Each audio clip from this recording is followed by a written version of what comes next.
আসসালামু আলাইকুম বন্ধুরা, কেমন আছেন সবাই? আশা করি আল্লাহর রহমতে ভালো আছেন। বন্ধুরা, যারা আল রাজি ব্যাংকের অ্যাকাউন্ট খুলছেন, আপনি নাম্বার দিয়ে খুলছেন, এখন হয়তো আপনার সিমটা বন্ধ হয়ে গেছে বা ব্লক হয়ে গেছে। এখন সেই নাম্বারটি আপনারা কিভাবে চেঞ্জ করবেন সেটা আজকের ভিডিওটি আমি আপনাদেরকে দেখাবো। আপনারা মোবাইলের মাধ্যমে, অনলাইনের মাধ্যমে চেঞ্জ করার কোনো সিস্টেম নাই, সেটা করতে হবে আপনাকে।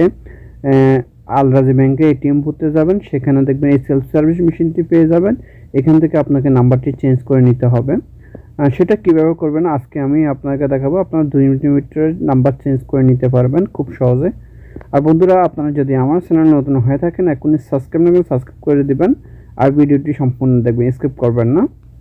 প্রথমে আপনারা চলে যাবেন আল রাজি ব্যাংকের সেলফ সার্ভিস মেশিনে, সেখানে দেখবেন কার্ডলেস ট্রানজাকশন এখানে লেখা আছে।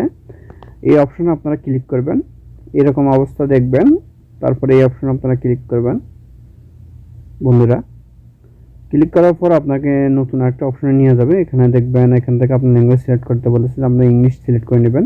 তারপর আপডেট কাস্টমার ইনফরমেশন, এখানে আপনি ক্লিক করবেন। ক্লিক করার পর এখানে বলতেছে update and active mobile number, এই অপশনে আপনারা ক্লিক করবেন। ক্লিক করার পরে এগ্রিতে ক্লিক করবেন আপনারা। ক্লিক করার পরে এখানে বন্ধুরা অবশ্যই আপনারা একটা জিনিস মাথা রাখবেন, এখানে 15 ডিজিট এবং 21 ডিজিটের অ্যাকাউন্ট নাম্বার চাইতেছে। আপনার অ্যাকাউন্টে বর্তমানে যারা অনলাইনে অ্যাকাউন্ট খোলেন তাদের 21 ডিজিটের অ্যাকাউন্ট নাম্বার হয়। তার জন্য আপনারা 21 ডিজিটের অ্যাকাউন্ট নাম্বারটি এখানে দিবেন। সেটা কীভাবে দিবেন এখন আমি আপনাকে বলতেছি। আর তার জন্য 21 ডিজিটের ওটা সিলেক্ট করে নেবেন নাম্বারটি সিলেক্ট করার পর আপনার অ্যাকাউন্ট নাম্বার প্রথম ফার্স্ট 5 অক্ষর সিলেক্ট করে নেবেন বা একটা কিছুতে লিখে নেবেন। তারপর লাস্টের 7 অক্ষর অ্যাকাউন্টের লিখে নেবেন। লিখে নেওয়ার পর এখানে দিয়ে দেবেন। আর মাঝখানের 8 অক্ষর এগুলো আপনার এখানে পেয়ে যাবেন। তার জন্য আপনারা প্রথম 5 অক্ষর আপনারা লিখবেন, তারপরে এখানে আপনার লাস্টের 7 অক্ষর লিখতে হবে আপনার অ্যাকাউন্ট নাম্বারে। এখানে দেওয়ার পরে অ্যাকাউন্ট নাম্বারটি কনফার্ম হয়ে যাবে। কনফার্ম হওয়ার পর এখানে আপনার এই কেমন নাম্বারটি চাইতেছে, কেমন নাম্বারটি দিয়ে দেবেন। তারপর কন্টিনিউ অপশনে ক্লিক করবেন। ক্লিক করার পর এখান থেকে আপনারা 3টা প্রশ্ন করবে, সেই প্রশ্নের উত্তর দিবেন। প্রথমটি ইয়েস দিয়ে দেবেন, আমরা যেভাবে দিতেছি। তারপরটা আপনারা নো দিয়ে দেবেন। তারপরটা ইয়েস দিয়ে দেবেন।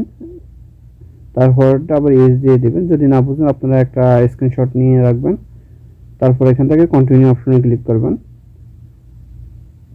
কন্টিনিউ অপশনে ক্লিক করার পর আপনার ফিঙ্গার চাইতেছে, ফিঙ্গারটি দিয়ে দেবেন। আপনার ডান হাতের বৃদ্ধাঙ্গুল বা সাদা আঙ্গুল যেটা আছে ওটা দিয়ে চাপ দিয়ে 2 সেকেন্ড ধরে নেবেন। যদি না হয় আবার উঠায় আবার চাপ দেবেন, তাহলে নিয়ে নেবে আপনার ফিঙ্গারটি নেওয়ার পরে এখানে আপনার মোবাইল নাম্বারটি দিতে বলতেছে। যেই নাম্বারটি আপনার নতুন অ্যাড করতেছেন সেই নাম্বারটি দিবেন। এখানে অবশ্যই একটা জিনিস মনে রাখবেন, অনেকে 0 সহ নাম্বারটি দিয়ে দেয়, 0 দিবেন না। এখানে 5 থেকে নাম্বার শুরু করবেন। যেহেতু এখানে ডান পাশে দেখেন 966 কোড নাম্বারটা আছে, 966 কোড নাম্বার থাকলে 0-টের প্রয়োজন নয়। তার জন্য আপনারা 5 থেকে নাম্বারটি দিয়ে দিবেন। এখানে 5 থেকে নাম্বারটি বসাবেন, তাহলে আর কোনো সমস্যা নয়। উপরে এক্সাম্পল হিসেবে দিয়ে রাখছে, সেটা থেকে আপনারা বুঝতে পারবেন। তারপর এখানে নাম্বারটি দিয়ে দিবেন। তারপর কন্টিনিউ অপশনে ক্লিক করবেন। কন্টিনিউ অপশনে ক্লিক করার পর আপনার মোবাইল নতুন যে নাম্বার আছে সেই নাম্বারের সাইড ডিজিটে একটা কোড যাবে, সেই কোডটি এখানে দিয়ে দেবেন। তারপর কন্টিনিউ অপশনে ক্লিক করবেন।